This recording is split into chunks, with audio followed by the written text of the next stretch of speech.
जरा एक पल के लिए रुकिए और अपने आसपास देखिए।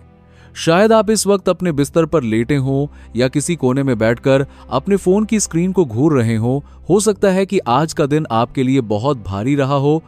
शायद दिमाग में चिंताओं का शोर है और दिल में एक अजीब सी बेचैनी है जो पूछ रही है कि क्या जिंदगी बस इतनी ही है? क्या सुबह उठकर काम पर जाना और शाम को थककर सो जाना ही मेरी कहानी का अंत है?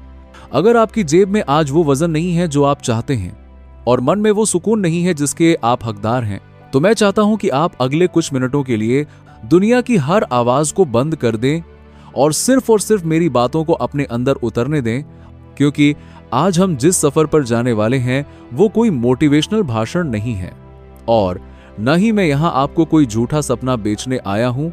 आज बात होगी उस सच की जिसे हम अक्सर अपनी आंखों के सामने होते हुए भी देख नहीं पाते।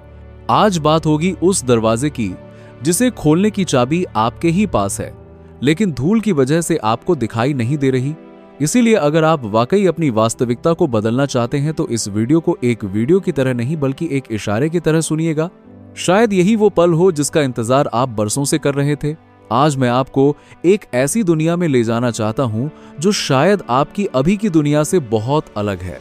हम चल रहे हैं दुबई, लेकिन ठहरिए, मैं आपको वहां की ऊंची इमारतों, सोने की दुकानों या रेगिस्तान की सफारी दिखाने नहीं ले जा रहा।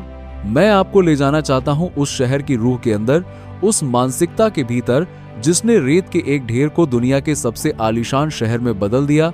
दुबई सिर्फ एक जगह नहीं है, दुबई एक सबूत है इस बात का कि जब इंसान की जिद और उसकी कल्पना मिल जाती है तो कुदरत को भी अपने नियम बदलने पड़ते हैं। ये वो जगह है जहां एक कॉफी टेबल पर बैठकर लोग अरबों के फैसले ऐसे लेते हैं जैसे हम और आप शाम की सब्जी खरीदने का फैसला लेते हैं। यहाँ हवा में दौलत की खुशबू है और ये खुशबू नोटों की नहीं है बल्कि उस भरोसे की है जो यहाँ के लोगों को अपने आप पर है। मैं चाहता हूं कि आप मेरे साथ चलें और महसूस करें उस माहौल को जहां नामुमकिन शब्द का कोई अस्तित्व ही नहीं है। अब कल्पना कीजिए कि मैं एक ऐसी जगह खड़ा हूं जहां मेरे ठीक सामने एक बुगाटी खड़ी है, वो कार जो दुनिया के लाखों लोगों का सपना है, वो कार जो सिर्फ एक मशीन नहीं बल्कि इंजीनियरिंग का एक चमत्कार है। लेकिन उस वक्त मेरी नजर उस कार पर नहीं थी, मेरी नजर उस शख्स पर थी जो उस कार के पास खड़ा था।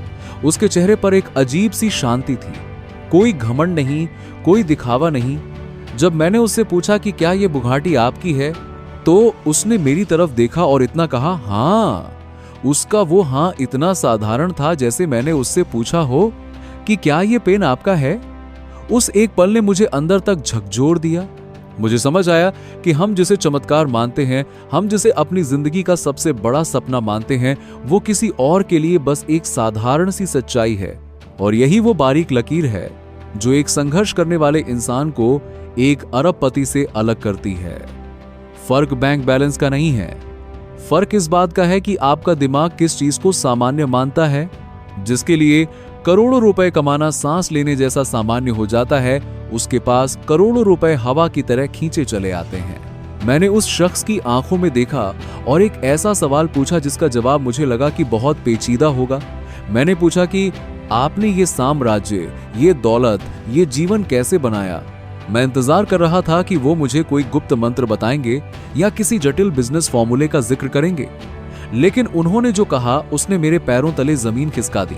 उन्होंने बहुत ही सहजता से बताया कि वो दुनिया के सबसे बड़े रियल एस्टेट डेवलपर्स में से एक हैं। और जब मैंने उनकी सालाना कमाई के बारे में पूछा तो उन्होंने जो आंकड़ा बताया वो था $5 बिलियन। जी हाँ, 5 अरब डॉलर।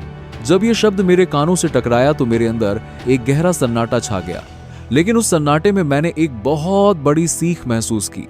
वो ये बात ऐसे बता रहे थे जैसे कल के मौसम का हाल बता रहे हों। कोई उत्तेजना नहीं, कोई हैरानी नहीं। और तब मुझे एहसास हुआ कि दौलत शोर नहीं मचाती, दौलत खामोश होती है जब आपकी सोच का दायरा इतना बड़ा हो जाता है कि अरबों की रकम भी आपको छोटी लगने लगती है। तब जाकर आप उस रकम को अपनी जिंदगी में आकर्षित कर पाते हैं। ये सब कुछ थर्मोस्टेट का खेल है। अगर आपका मानसिक तापमान हजारों पर सेट है तो आप करोड़ों नहीं कमा सकते, और उस इंसान का मानसिक तापमान अरबों पर सेट था। मैं दुबई सिर्फ घूमने नहीं आया था, मैं 16 घंटे की लंबी उड़ान भरकर यहां सिर्फ ईंट और पत्थर की इमारतें देखने नहीं आया था। मेरा मकसद कुछ और था। मैं उस दिमाग के अंदर झांकना चाहता था। मैं उन न्यूरॉन्स के रास्तों को समझना चाहता था जहां से ऐसे विचार गुजरते हैं जो रेगिस्तान में स्वर्ग बना देते हैं। मैं समझना चाहता था कि जनरेशनल वेल्थ, यानी वो दौलत जो आपकी आने वाली 7 पीढ़ियों को भी काम न करने दे, वो आखिर बनती कैसे है। वो भी एक ऐसे शहर में जहां प्रतियोगिता इतनी है कि अगर आप एक पल के लिए भी पलक झपकाएं तो कोई और आपसे आगे निकल जाए। जब मैं मोहम्मद के साथ उनकी बनाई उस इमारत में खड़ा था जिसका नाम बुगाटी रेजिडेंसी है, तब मुझे लगा कि मैं किसी बिल्डिंग में नहीं बल्कि किसी के सपने के अंदर खड़ा हूं। वो इमारत सिर्फ कंक्रीट और कांच का ढांचा नहीं थी, वो इस बात का जीता जागता सबूत थी कि अगर इंसान ठान ले तो वो अपनी कल्पना को ठोस हकीकत में बदल सकता है। मोहम्मद ने मुझे बताया कि ये सब कुछ विजुअलाइजेशन यानी कल्पना की शक्ति का खेल है। उन्होंने कहा कि इंसान दुनिया में किसी भी चीज का निर्माण 2 बार करता है, पहली बार अपने दिमाग में और दूसरी बार हकीकत में। हम में से ज्यादातर लोग अपनी हकीकत को देखकर अपनी सोच बनाते हैं, लेकिन जो लोग इतिहास रचते हैं वो अपनी सोच से अपनी हकीकत बनाते हैं। उन्होंने मुझे बताया कि कैसे उन्हें एक जुनून है, एक पागलपन है अपने काम के लिए। वो हर सुबह इसी सवाल के साथ उठते हैं कि आज मैं क्या नया रचने वाला हूं, और यही वो लॉ ऑफ अट्रैक्शन है जिसके बारे में हम किताबों में पढ़ते हैं। आप वो नहीं पाते जो आप चाहते हैं, आप वो पाते हैं जो आप होते हैं। आपकी ऊर्जा, आपकी वाइब्रेशन, आपके विचार ही आपके चारों तरफ की दुनिया को आकार देते हैं। अगर आप कमी महसूस करेंगे तो आपको और कमी मिलेगी, और अगर आप प्रचुरता महसूस करेंगे तो कायनात आपके लिए खजाने खोल देगी। उनकी एक बात ने मेरे दिल को छू लिया। उन्होंने बताया, जब वह बच्चे थे तो उनके कमरे की दीवार पर बुगाटी कार के पोस्टर्स लगे होते थे। उस वक्त उनकी जेब खाली थी, लेकिन उनकी आंखों में सपने भरे हुए थे। उस वक्त किसी को नहीं पता था कि वो बच्चा जो उन पोस्टर्स को देखकर खुश होता है, एक दिन उसी कंपनी के साथ मिलकर दुनिया की सबसे नायाब इमारत बनाएगा। ये हमें सिखाता है कि आपकी आज की स्थिति ये तय नहीं करती कि आपका कल कैसा होगा। आपकी कल्पना शक्ति ही वो बीज है जिसमें से आपके भविष्य का पेड़ निकलेगा। भले ही आज आपको कोई रास्ता न दिख रहा हो, भले ही आज अंधेरा घना हो, लेकिन अगर आप अपने दिमाग में उस तस्वीर को जिंदा रख सकते हैं जो आप बनना चाहते हैं, तो यकीन मानिए रास्ते अपने आप बनने लगेंगे। लेकिन ऐसा नहीं है कि उनकी राह में फूल ही बिछे थे। जब हमने असफलताओं की बात की तो उनकी आवाज में एक अलग ही ठहराव था। उन्होंने बताया कि उनकी जिंदगी में ना सुनने की कोई गिनती नहीं है। उन्हें इतना रिजेक्शन मिला है कि कोई आम इंसान होता तो कब का टूट गया होता, लेकिन यहीं पर एक विजेता की मानसिकता काम आती है। उन्होंने कहा कि परिपक्वता या मैच्योरिटी तब आती है जब आप ना को अंत नहीं मानते। जब कोई दरवाजा बंद होता है तो वो रोने के लिए नहीं बल्कि दिशा बदलने के लिए होता है। उन्होंने हर असफलता को एक सबक की तरह लिया, हर गिरावट को उठने का एक मौका माना, और यही वो मानसिकता है जहां पैसा टिकता है। क्योंकि पैसा कमाना आसान हो सकता है, लेकिन उसे संभालना और बढ़ाना सिर्फ उसी के बस की बात है जो मानसिक रूप से चट्टान की तरह मजबूत हो। जब मैंने उनसे पूछा कि उन्होंने रियल एस्टेट को ही क्यों चुना, तो उनका जवाब बहुत गहरा था। उन्होंने कहा कि अंत में हर बड़ी दौलत को एक ठोस रूप चाहिए होता है, एक ऐसी चीज जिसे आप देख सकें, जिसे आप छू सकें। ये एक ग्राउंडेड सोच है। वो जमीन पर अपने सपनों की नींव रखते हैं। उन्होंने डाइवर्सिफिकेशन यानी काम को फैलाने के बारे में भी एक बहुत ही अलग नजरिया दिया। अक्सर लोग कहते हैं कि अपने अंडे अलग अलग टोकरियों में रखो, लेकिन उनका कहना था कि असली ताकत फोकस में है, असली ताकत मास्टरी में है। जब आप 10 जगहों पर गड्ढे खोदते हैं तो पानी नहीं निकलता, लेकिन जब आप एक ही जगह पर पूरी ताकत और शिद्दत से गहरा गड्ढा खोदते हैं तो वहां से अमृत निकलता है। उन्होंने अपनी ऊर्जा को बिखरने नहीं दिया। उन्होंने एक ही चीज में इतनी महारत हासिल कर ली कि आज दुनिया उन्हें उनके काम से पहचानती है। उनकी सफलता का सफर सीधा नहीं था। जैसे किसी पहाड़ पर चढ़ने का रास्ता सीधा नहीं होता, उसमें मोड़ आते हैं, खाइयां आती हैं। उन्होंने बहुत ही खूबसूरती से समझाया कि जब हम शुरुआत करते हैं तो हमारे पास पूरा नक्शा नहीं होता और हमें उसकी जरूरत भी नहीं है। जैसे एक मधुमक्खी को सुबह छत्ते से निकलते वक्त नहीं पता होता कि वो आज कितना शहद जमा करेगी। उसे नहीं पता होता कि कौन सा फूल उसे रस देगा और कौन सा फूल मुरझाया हुआ मिलेगा। लेकिन वो उड़ती है। वो अपनी फितरत के हिसाब से कर्म करती है। वो गिरती है, संभलती है और फिर उड़ती है, और आखिर में वो अपना काम पूरा कर ही लेती है।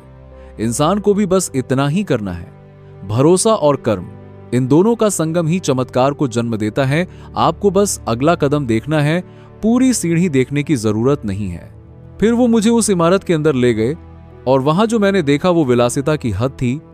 पेंट हाउस के अंदर अपना निजी सिनेमा, सिगार लाउंज और यहां तक कि एक ऐसी लिफ्ट जो आपकी कार को आपके लिविंग रूम तक ले आती है।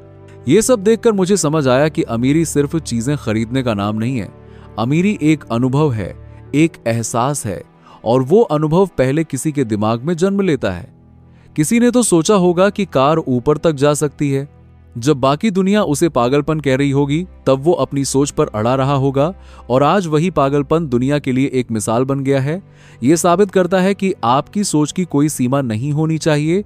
अगर आप सोच सकते हैं तो आप कर सकते हैं। मैंने उनसे पूछा कि वो इतनी तेजी से काम कैसे करते हैं, कैसे वो इतने कम समय में इतना बड़ा साम्राज्य खड़ा कर पाए। तो उन्होंने एक शब्द कहा, कंट्रोल यानी नियंत्रण। उन्होंने हर चीज को अपने हाथ में रखा है, डिजाइन से लेकर निर्माण तक। वो किसी और के भरोसे नहीं बैठते, और ये बात हमारी जिंदगी पर भी लागू होती है। हम अपनी खुशियों के लिए, अपनी सफलता के लिए दूसरों का इंतजार करते रहते हैं। हम सोचते हैं कि कोई आएगा और हमारी किस्मत बदल देगा, लेकिन सच ये है कि आपकी गाड़ी का स्टीयरिंग आपके ही हाथ में है। जब आप अपनी आदतों, अपनी भावनाओं और अपनी प्रतिक्रियाओं पर नियंत्रण कर लेते हैं, तब आपकी रफ्तार को कोई नहीं रोक सकता। जब उनसे पूछा गया कि पिछले कुछ सालों में सबसे बड़ा बदलाव क्या आया है, तो उन्होंने कहा कि अब उनका पूरा ध्यान क्वालिटी पर है। वो अब सिर्फ काम नहीं करते, वो कला रचते हैं। वो चाहते हैं कि उनका प्रोडक्ट खुद अपनी कहानी सुनाए। उन्हें चिल्लाकर बताने की जरूरत ना पड़े कि वो कितने महान हैं। और यह भी कृतज्ञता का एक रूप है। जब आप अपने काम को पूजा मानकर करते हैं, जब आप उसमें अपना 100% डालते हैं, तो वो काम इबादत बन जाता है, और इबादत का फल ऊपर वाला जरूर देता है। उनका डिजाइन के प्रति जो जुनून है वो कहानी सुनाने से जुड़ा है। हर प्रोजेक्ट एक कहानी है, क्योंकि लोग ईंट पत्थर नहीं खरीदते, लोग जज्बात खरीदते हैं। लोग एक लाइफस्टाइल खरीदते हैं। लोग वो महसूस करना चाहते हैं जो वो वहां रहकर महसूस करेंगे। अपनी टीम के बारे में उनकी सोच बहुत स्पष्ट थी। उन्होंने कहा कि उन्हें भीड़ नहीं चाहिए, उन्हें सिर्फ वो लोग चाहिए जो 10 में से 9 या 10 हों। उन्हें ऐसे लोग नहीं चाहिए जिन्हें हर कदम पर बताना पड़े कि क्या करना है। और ये बात सीधे तौर पर आत्मविश्वास से जुड़ी है। जो इंसान खुद पर भरोसा करता है उसे किसी बॉस की जरूरत नहीं होती। उसे सिर्फ एक विजन चाहिए होता है, एक दिशा चाहिए होती है। अगर आप जीवन में आगे बढ़ना चाहते हैं तो आपको भी अपने आसपास ऐसे ही लोग रखने होंगे जो आपको ऊपर खींचे, न कि वो जो आपकी टांग खींचकर नीचे ले आए। उनकी लंबी अवधि की सोच यानी लॉन्ग टर्म माइंडसेट ने मुझे सबसे ज्यादा प्रभावित किया। उन्होंने कहा कि काम करना उनके लिए बोझ नहीं है, यह उनकी जीवन शैली है। जैसे एक एथलीट रोज मैदान में पसीना बहाता है, चाहे मैच हो या न हो, वैसे ही वो रोज निर्माण करते हैं, चाहे डील हो या न हो। उन्होंने कंसिस्टेंसी यानी निरंतरता को सफलता का सबसे बड़ा रहस्य बताया। और अगर आप ध्यान से देखें तो यही लॉ ऑफ अट्रैक्शन का सबसे व्यावहारिक रूप है। रोज उसी ऊर्जा के साथ उठना, रोज उसी इरादे के साथ काम करना, रोज अपने लक्ष्य को अपनी आंखों के सामने देखना। जब आप ये लगातार करते हैं तो ब्रह्मांड को झुकना ही पड़ता है। फिर मैंने उनसे एक बहुत ही कठिन सवाल पूछा। मैंने पूछा कि अगर खुदा न खास्ता कल ये सब कुछ खत्म हो जाए, ये दौलत, ये शोहरत, ये गाड़ियां सब चली जाएं, तो क्या आप इसे दोबारा बना पाएंगे? उनका जवाब बिजली की तरह तेज था। उन्होंने बिना एक पल गवाए कहा, हां, क्योंकि उन्होंने कहा कि ये सब तो सिर्फ परिणाम है, असली खजाना तो उनके अंदर है। वो प्रक्रिया, वो ज्ञान, वो तजुर्बा और वो जिद उनके अंदर है जिसे कोई छीन नहीं सकता। अगर आपके पास करोड़ रुपए हैं और वो खो जाएं तो आप गरीब हो सकते हैं, लेकिन अगर आपके पास करोड़पति वाली मानसिकता है और पैसे खो जाएं तो आप फिर से करोड़पति बन जाएंगे, क्योंकि असली दौलत बाहरी नहीं भीतरी होती है। उन्होंने सफलता का एक बहुत ही साधारण सा सूत्र दिया जो हम सब जानते हैं लेकिन मानते नहीं। कोशिश करो, असफल हो, सीखो, सुधारो और फिर कोशिश करो। हम में से ज्यादातर लोग असफल होने के बाद रुक जाते हैं। हम डर जाते हैं कि लोग क्या कहेंगे, लेकिन वो डरते नहीं, वो बस सीखते हैं। वो अपनी रणनीति बदलते हैं लेकिन अपना लक्ष्य नहीं बदलते। ये चक्र ही इंसान को मजबूत बनाता है।